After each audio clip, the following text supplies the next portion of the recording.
this video, I am going to share with you 10 things which if you do, you will grow much faster in your career than your colleagues or anybody else. Whether it is in college or in corporate life, you will see that some people grow very fast and some does not grow. Why they are growing? They are doing certain things which you are not doing. And I'm going to share with you those such 10 things which you must do immediately if you are working in any corporate.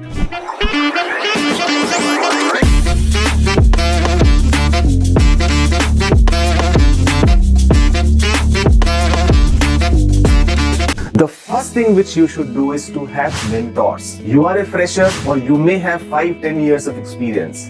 In that experience, you have not seen all the obstacles which a professional faces. A mentor is a person who is what you want to become. He has traveled the path on which you are currently going. He has seen that and he has solved those problems. He has overcome those challenges which you are facing currently. And hence, my recommendation is you must have few mentors immediately. The mentor could be from your company, mentor could be from outside, mentor could be from professional field, mentor could also be to solve your financial problems, mentor could also be to solve your spiritual problems. There are many kind of mentors which are there. You need to decide what is your current priority challenges and have those mentors. The second tip is show your work which you are doing. Many times I have come across many professionals who are especially introvert like me. We feel that it is manager's responsibility to see what I am doing. Why should I go and show? Well, it is not an ideal situation. All managers are not similar and all managers may not have the bandwidth to see all team members' work. So it is very important that you identify critical stakeholders in your organization and time to time, maybe once in a month, go to them, show what you are doing and take feedback. These gaps which they are telling you, which they are sharing with you, will help you in bridging the competency gap and bridging the performance gap and bridging the expectation gap which your manager or management have from you.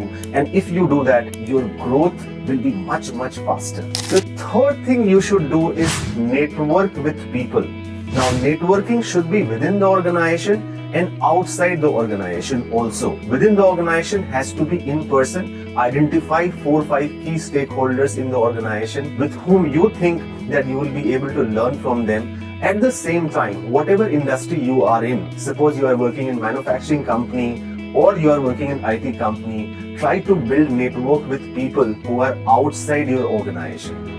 There are many things which is happening outside the organization which your organization may not be doing. So you can learn from them, try to implement in your organization which will give you an edge over other team members which are there.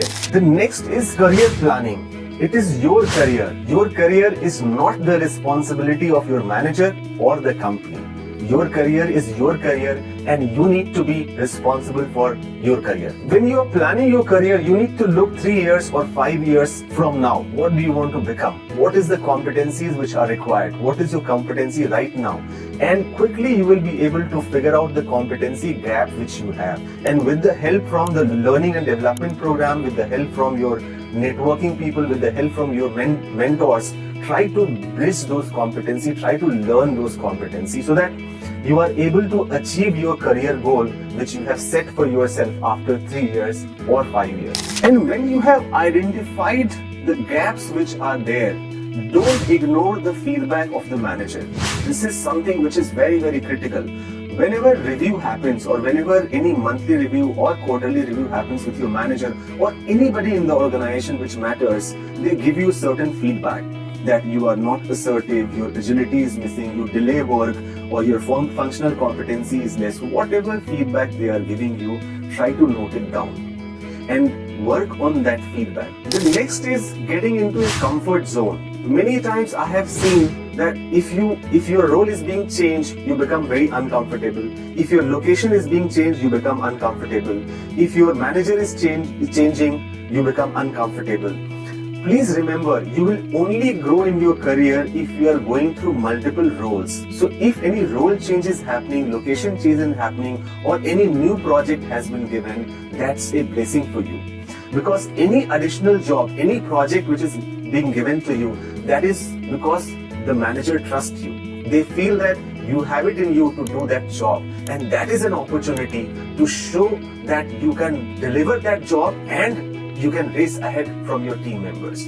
The seventh thing which you should do is do not focus too much on hard skill.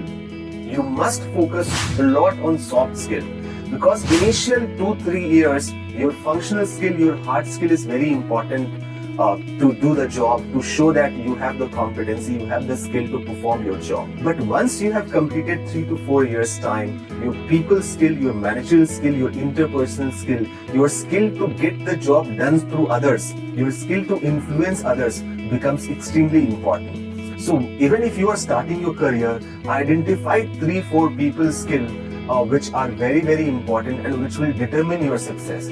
Eighth is resistance to change. We must adopt change. Many a times, if your manager is saying something or if your seniors are saying something, you try to resist. Nahi aisa hoga, because you have thought that problem will be solved in this manner. If that is the situation, even if you are right, you should put across your point of view in a very professional manner, in a very conducive manner. One time, second times. You have the good intention, but if your manager or if your seniors are not understanding it, you just adopt what they are saying. Because trust me, they are at a senior position. They probably know better than you and me. And if they are telling you something, if they are insisting on something, accept that and move on. The ninth is understanding the culture of the organization. Every organization has certain culture. Especially you will see in traditional company, there are one set of culture which is kind of little bit of rigid, little bureaucratic culture which is there. In startup you will have a different culture. In IT company you will have different culture. And mark my words, every company has two kind of culture. One which is written in the policies, the vision, the mission and the values. And the second culture is which you will observe. And 10th and the last tip to grow faster in your career is personal branding. Your career is your career, and average tenure of any professional in an organization currently is about 3 to 4 years. So if you are say 25 years or 30 years, so definitely you want to change at least 6 to 7 jobs. And to change the job and to get into a good company, you need to focus on your personal branding. And this I have written in my book also, that personal branding is very, very important. Personal branding will not happen overnight. It will take some time, but the journey need to start. It's a slow process. You need to start today. You need to create a brand for yourself so that you are known as a thought leader in whatever area you are working, and you are being hunted by the organization in future. I'm sure these 10 tips to grow in your career faster was useful to you. Thank you very much for watching. Wish you all the best.